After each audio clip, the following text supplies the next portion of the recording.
Inovasi. Kita dengar kata ini di mana-mana kan? Dari startup teknologi sampai kebijakan pemerintah. Tapi apa sih sebenarnya inovasi itu? Kebanyakan dari kita mungkin langsung kebayang momen, aha!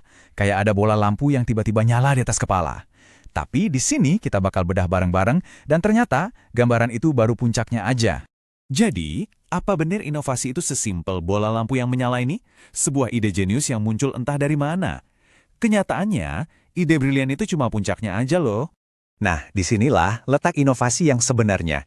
Ide cemerlang itu emang titik awal yang penting banget. Tapi itu baru 10% dari cerita. Sisanya, itu kerja keras yang nggak kelihatan, yang sekarang bakal kita bongkar. Biar benar-benar ngerti, kita perlu pisahin dulu nih inovasi dari dua saudaranya yang sering banget ketuker. Kreativitas dan penemuan. Yuk, kita lurusin dulu definisinya. Gini deh, bayangin ini kayak sebuah perjalanan. Kreativitas itu percikan apinya.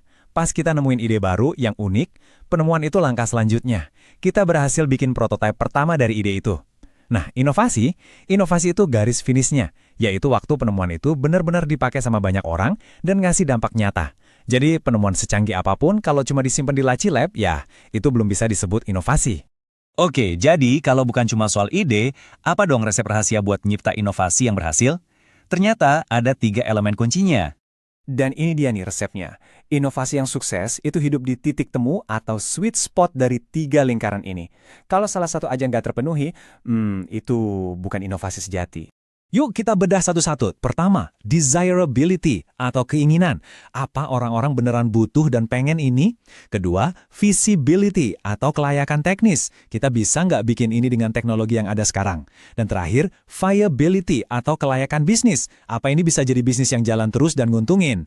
Ketiga-tiganya ini harus dijawab iya. Nah, ini alurnya. Jadi inovasi itu proses ya, bukan kejadian satu malam.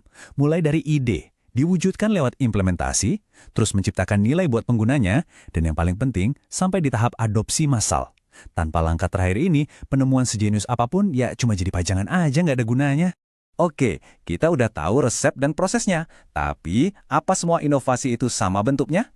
Jelas nggak, inovasi itu bisa datang dalam macam-macam bentuk dan tingkatan.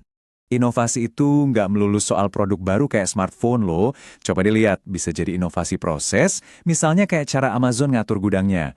Bisa juga inovasi layanan, inovasi struktur organisasi, atau bahkan yang paling dahsyat, inovasi model bisnis alias cara baru sebuah perusahaan dapat duit.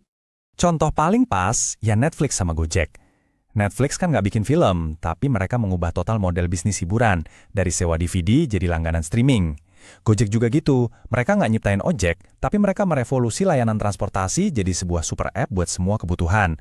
Keduanya ini mengubah industri tanpa harus bikin produk fisik baru. Selain jenisnya, inovasi juga punya level dampak yang beda-beda. Horizon 1 itu ya perbaikan kecil-kecilan di produk yang udah ada, kayak update aplikasi di HP Anda. Horizon 2 lebih berani, nyoba masuk ke pasar baru yang deketan. Dan Horizon 3, nah ini dia, gempa buminya. Inovasi disruptif yang ciptain industri baru dan bisa bikin pemain lama gulung tikar. Oke, sekarang kita udah lumayan kebayang ya, apa itu inovasi dan bentuk-bentuknya. Pertanyaan selanjutnya, kenapa sih kita harus peduli? Kenapa inovasi itu jadi wajib hukumnya, apalagi di zaman sekarang? Di dunia digital yang serba cepat ini, nggak ada lagi tuh yang namanya santai-santai aja atau status quo. Kalau kita diam di tempat, itu artinya kita mundur. Pilihan satu-satunya ya terus maju dan berinovasi. Ada 3 kekuatan gede nih yang maksa kita buat terus inovasi. Pertama, disrupsi teknologi yang datangnya cepat banget. Kedua, perilaku konsumen yang maunya makin banyak dan makin cepat. Dan ketiga, siklus pasar yang makin pendek. Di tengah kondisi kayak gini, inovasi itu bukan lagi pilihan, tapi udah jadi syarat buat bertahan hidup. Oke, kita udah ngebahas banyak banget ya. Sekarang yuk kita rangkum semuanya jadi satu formula pamungkas yang gampang diingat. Jadi ini dia formula finalnya. Inovasi adalah ide yang cemerlang ditambah implementasi yang mantap yang menciptakan nilai nyata dan mencapai adopsi massal. Kalau salah satu aja hilang, roket inovasi kita nggak akan pernah bisa terbang. Jadi, ingat ya, inovasi itu bukan cuma soal ngayal, tapi soal eksekusi yang berhasil. Bukan soal potensinya gimana, tapi soal dampaknya apa secara nyata dan bisa diukur. Nah, sekarang formulanya udah di tangan Anda. Jadi pertanyaannya sekarang bukan lagi apa itu inovasi, tapi apa yang bakal kamu inovasikan. Coba deh lihat sekeliling, masalah apa yang nunggu buat diselesain, mulai aja dari situ.